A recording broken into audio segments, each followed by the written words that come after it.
Hello everyone, welcome to this week's question and answer video. My name's David, this is Danny girl, Danny dog, and I make these videos to help you guys hopefully heal from your trauma. Please ask questions. I recommend something every single week. This week, guess what I'm recommending? Get a pet. Get a pet if you don't already have one. They need you, we need them big time, okay? I know a lot of you guys, or most or all, are watching my videos because you've suffered from different kinds of trauma, neglect, abuse, things like this. This is what helps, guys. Huge, huge, huge, huge. Danny here is will be 13 years old next month, and I'm so grateful that I got her when I really needed her 13 years ago, and she's there for me, and I'm there for her, and it's a beautiful relationship. It really helped my journey of recovering and healing and knowing who I am. Pets like this help raise hormones that are needed, that we need right now. Reasons we feel anxious and depressed and lonely and sad and scared. It's because we don't have these feel-good hormones, and dogs do this. You look into their eyes and you pet them, and it raises oxytocin, things like this. And it doesn't just help you feel good. Literally, it helps you trust people more. It helps you have a more positive outlook on life. It's what we need. It helps with anxiety and depression, loneliness. It even helps with digestion. It helps with your sleep. It helps us feel more secure, have security, and it helps with responsibility and exercise. So please, go to your local pound and adopt a dog. You're going to get a much better, healthier dog if you do that, okay? Mutts are the best dogs in the world, okay? I do this periodically, and it's something I'm really passionate about. And so I'm always going to do this, keep recommending, and I hope you guys seriously consider this. I recommended this 2 years ago at the beginning of the sickness, and it was amazing. I looked deeper into it, and in America, almost every pound cleared out with animals. And it was beautiful to see. However, months later, a lot of them were returned. And that's okay. At least those dogs and cats had a few more months of life to live.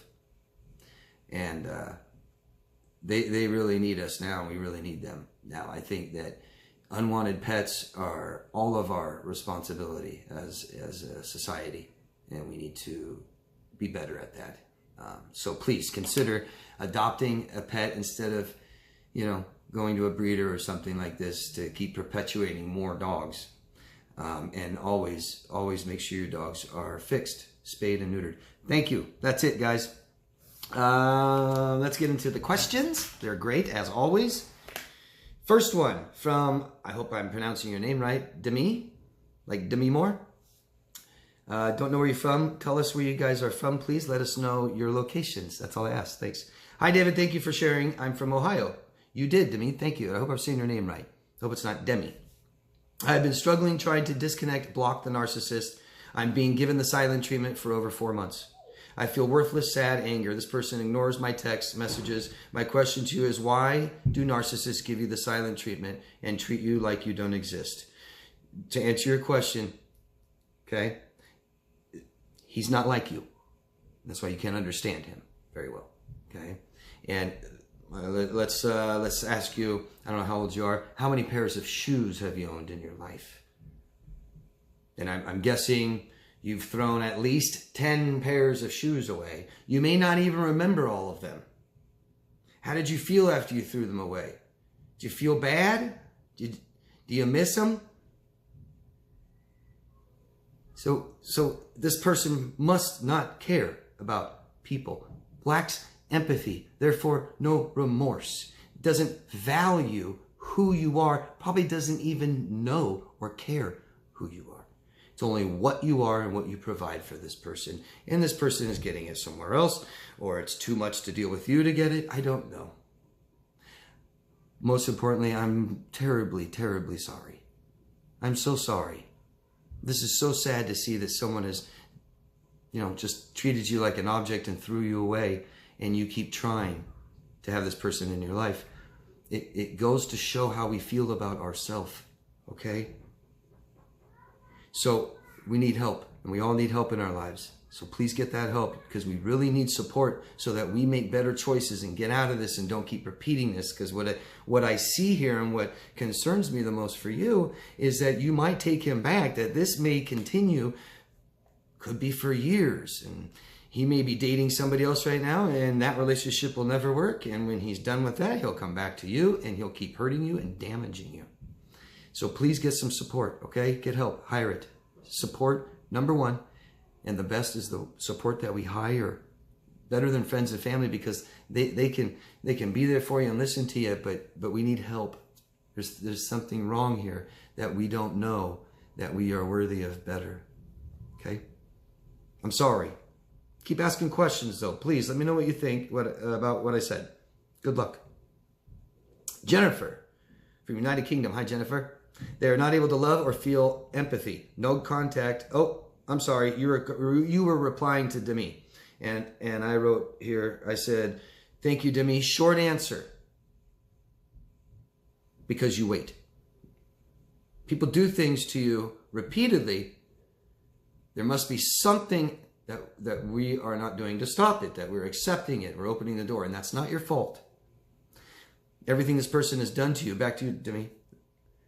Everything this person has done to you is their fault. Okay? But we got to protect ourselves, and we can't allow people to keep hurting us. We can't have relationships with people where our emotional needs aren't met. Security. You need security. There's not. Because you wait is the short answer. Okay? And Eddie from California. Hi, Eddie. How long should one wait before they go on dating again after a series of narcissistic relationships? Thanks, David. I always say about 87 to 88 days. Tends to be some 86. I've even seen 85. I'm being facetious. Eddie, I wish I could tell you. If I could tell you, if I knew, I would tell you. But I don't even know you. You know who knows better than anybody? You. You know better. You know yourself better than anybody. So you're asking me, you're kind of asking me who you are, right? Because you're asking me when is one ready? What does that consist of? I would at least feel a whole lot better about my past relationships and the abuse and the trauma I've endured, and to the point where I can talk about it, I understand it, and it doesn't bother me anymore. So I definitely don't even bring it up in my next relationship. Okay, don't bring it into it. But we got to learn why this is happening. Why?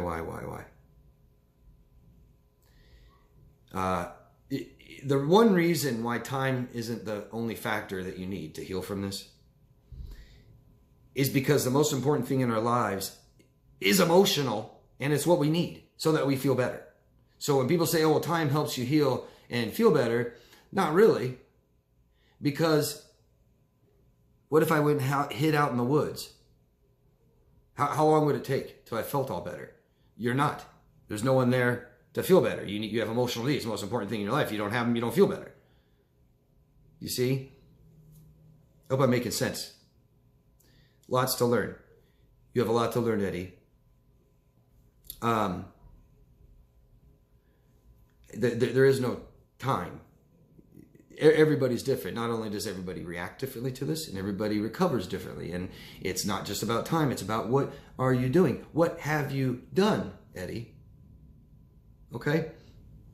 So all of these questions are always, we can answer these ourselves. And it's about self-awareness and consciousness.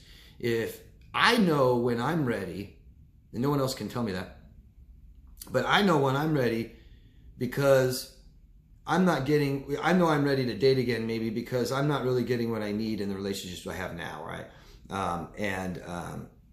So I'm ready to have my emotional needs ready. I want to date. I'm not hesitant and scared and pushing myself to do it. It feels right, feels good, doesn't feel nervous and scared, like I said. You see, and that's all about me. And so you and I, Eddie, can go through the exact same experience. Not only are we going to react differently, but it's going to take us different amount of time to be ready to date again. I just can't answer that. There really is no answer. I can't say, oh, about that. That is just, there's no way I can do that. And I can sit there and be like, well, Eddie, how old are you? How long did you date this person for? How bad was it? Did it make you, how much did it really damage you? I mean, Eddie, I can tell you this. You can heal from this. It's up to you how fast it takes. Because you could not ever heal, too. So, time heals? No, it doesn't. I've seen it. I've seen people suffering from this stuff that we're all suffering from. They don't have a personality disorder. They've just been suffering. They don't trust anybody. They blocked everybody out. Won't give anyone a chance again. And boom, all of a sudden it's 30 years later and they're no better. They're worse because they've neglected themselves from what they need for 30 years. They didn't have their emotional needs met in relationships. So I'm not ready yet. I'm not ready yet. No. 30 years of not having your emotional needs met causes anxiety and depression. Gee, I don't feel better. I bet. You're not functioning properly. You're not having relationships with people where your emotional needs are met. Most important thing in our life. I don't want to beat a dead horse. I think I answered it. Let me know. Kim. I don't see where you're from in here. Let me know next time. Thanks. Kim suggests Dr. Eric Berg. I found that when having a panic attack, breathe through your nose. Yes, that people know that. You breathe through your nose and out your mouth. That helps. Controlled breathing. It helps calm you down. FYI, very good doctor named Eric Berg here on YouTube has a number of excellent videos on panic attacks and also great advice on nutrition and health. Check him out. He's great. Thank you, Kim. I sure will. His name is, for you, those of you who want to check him out, Eric Berg, E-R-I-C, Berg, B-E-R-G. Thank you, Kim.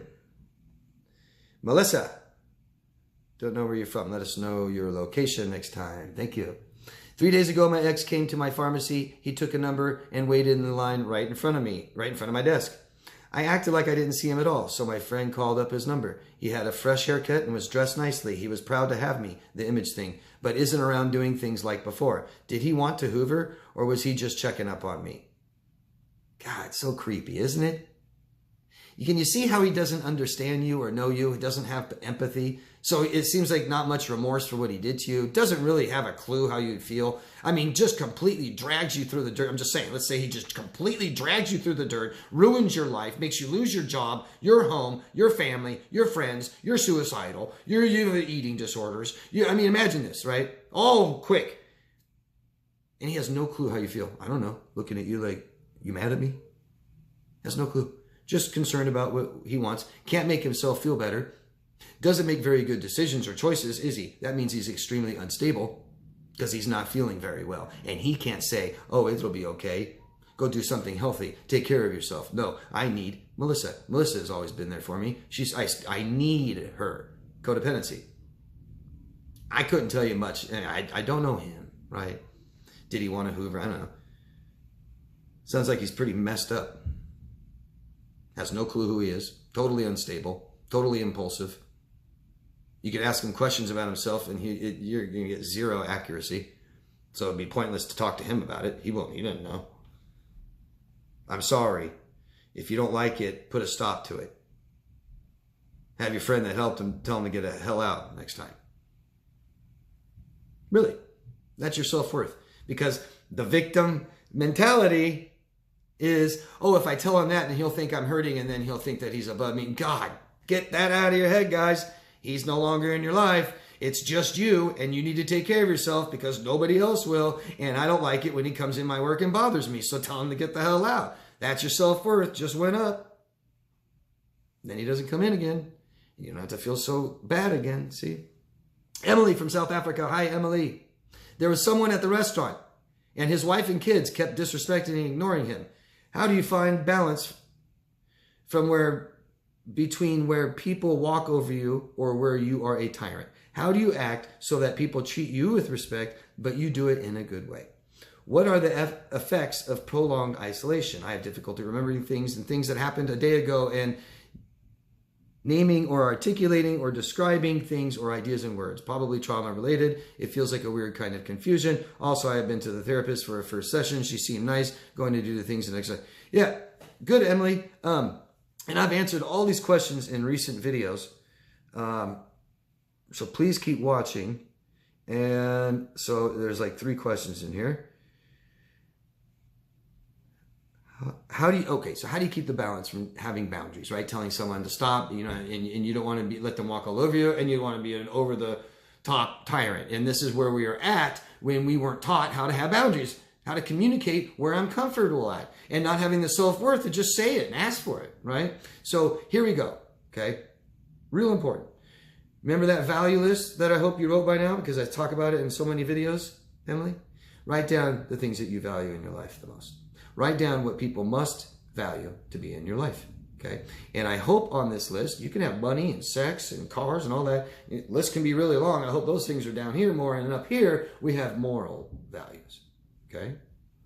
So you want people to treat you with respect. That means you value respect. And how do we show that? We're respectful no matter what. We don't let people change us. I don't have to bite someone's head off because they're rude or disrespectful or abuse me. I don't have to yell at them, punch them, hit them, threaten them. I say, please don't abuse me. Please don't be disrespectful anymore. And if they are, you say, please stay away from me. And you walk away. And I was honest, told them.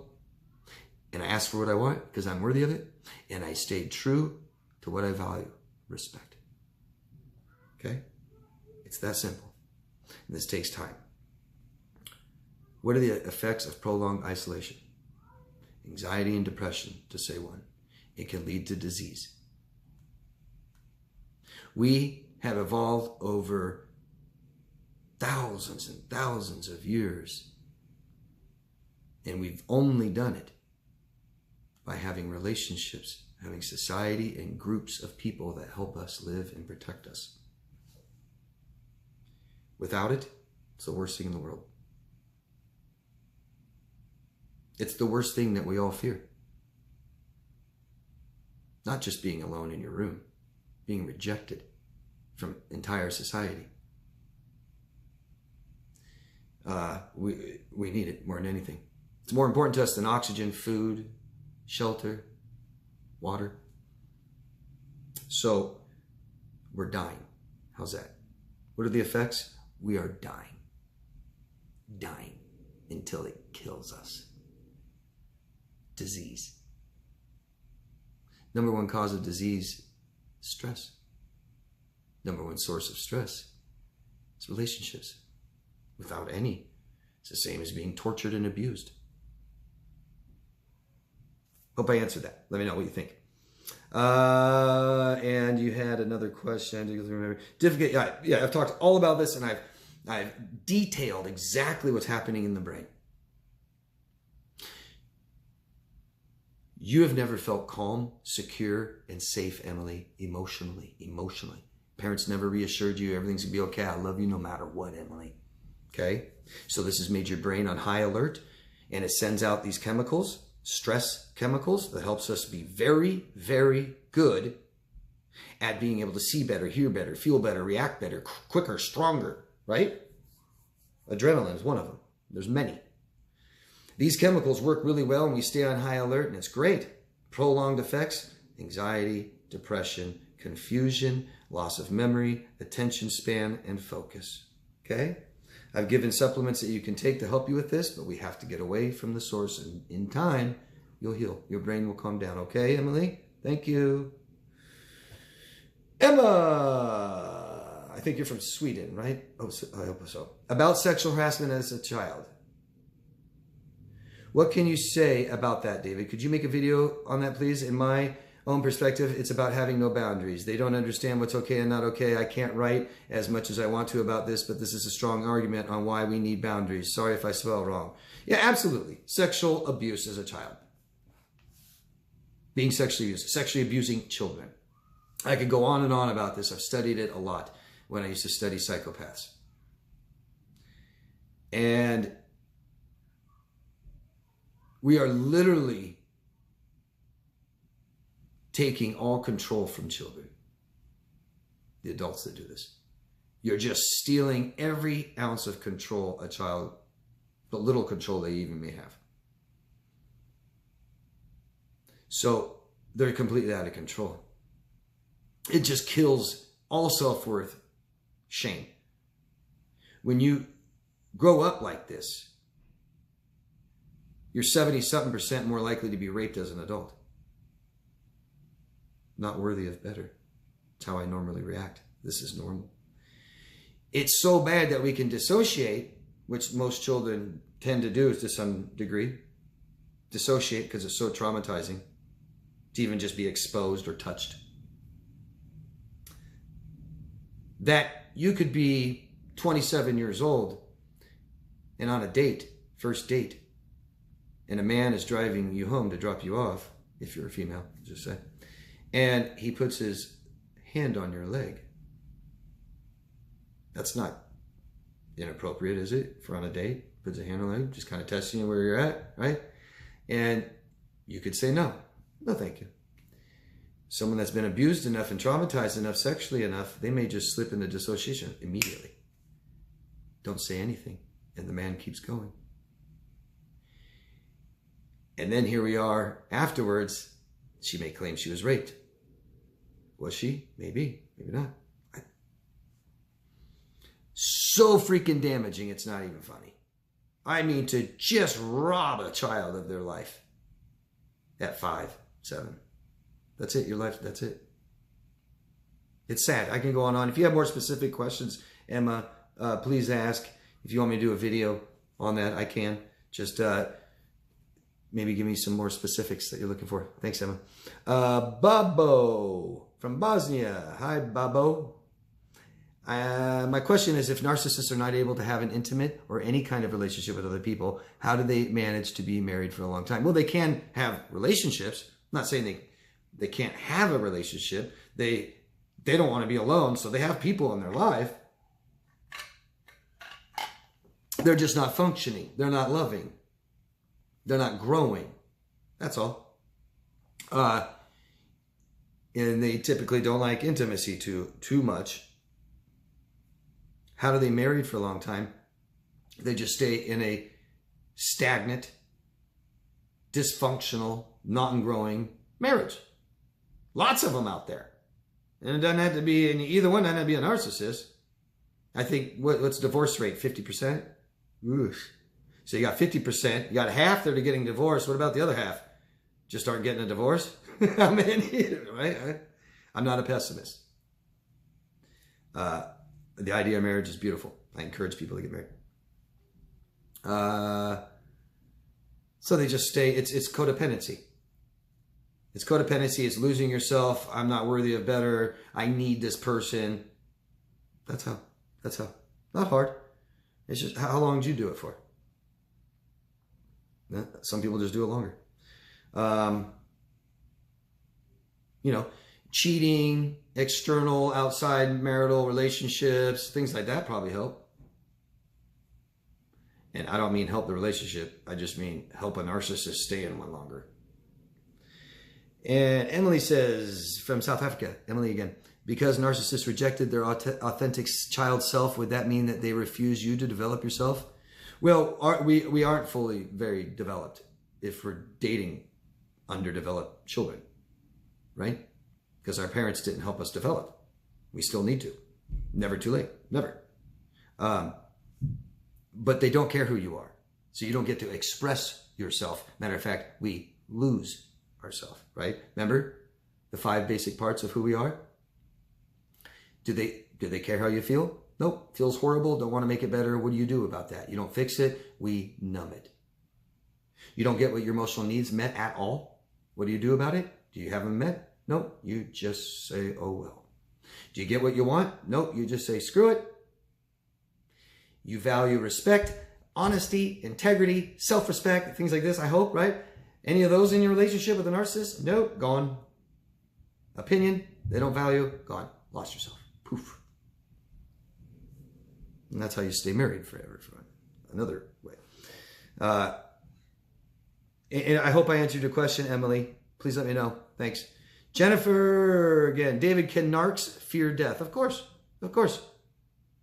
And somebody who can't have, because what helps us with death is, and loss of others, people dying, is being emotionally intelligent. We're born 0 when we grow and become more and more emotionally intelligent. And as we become more emotionally intelligent, loss doesn't hurt as bad. Death doesn't it doesn't scare us as much. They don't have relationships with people. They have no security. They have no emotional connection with people. Okay? They totally reject their true self. They're the emotional part of who they are. So they live in this external world. So they're more attached to their body and not who they are. The more we are attached to our bodies, the more we fear death and things happening to us, right? The person that keeps getting plastic surgery over and over. Oh, what are you doing? What are you doing? You know, live forever because you just look like you can? Yeah. We have the internal, emotional self, and then we have the external, what we are. And that's our brain and our thoughts. And the more we lose our emotional self and who we are and how we feel and what we need, we listen to our external self more, and our body, which is not who we are, our brain and our thoughts, which aren't us. Do you see that? Like children that don't know who they are, they listen to their thoughts, okay? And it can mess with them. The more we don't know who we are, our thoughts mess with us, right? Let's say every single person in the world at some point in their life has had a homosexual thought. We're not in control of it. When we're children, that can mess with us. Oh my God, am I gay? As we're more sexually secure with who we are, we know we're not gay, and if that thought ever popped in our head, we pop it. Boom. Nope, we're not gay. Hope that makes sense. Thanks, Jennifer. And where are we at in time? Okay, Mike Miller shared something with us. It's called The Snake by Al Wilson. On her way to work one morning down the path alongside the lake, a tender-hearted woman saw a poor, half-frozen snake. His pretty colored skin had been all frosted with dew. "Oh, well," she cried, "I'll take you in, and I'll take care of you." "Take me in, oh tender woman," sighed the snake. She wrapped him up all cozy in a curvature of silk, and then laid him by the fireside with some honey and some milk. Now she hurried home from work that night. As soon as she arrived, she found that pretty snake she'd taken in had been revived. Now she clutched him to her bosom. "You're so beautiful," she cried, "but if I hadn't brought you in by now, you might have died." Now she stroked his pretty skin, and then she kissed and held him tight. I think I know where this is going. But instead of saying thanks, that snake gave her a vicious bite. "I saved you," cried that woman, "and you've bit me even. Why? You know your bite is poisonous, and now I'm going to die." "Oh, shut up, silly woman," said the reptile with a grin. "You knew damn well I was a snake before you took me in." Yeah. I think that we can relate to that, all of us. Thanks, Mike. And thank you, all of you. Great questions, all of you. Please, if you can, share this video, subscribe, hit the subscribe button, vote up or down, comment down below, tell me what you think, ask questions, okay? Thank you, all of you. Try to enjoy your week. Love yourself first. I'll see you next week. Bye-bye.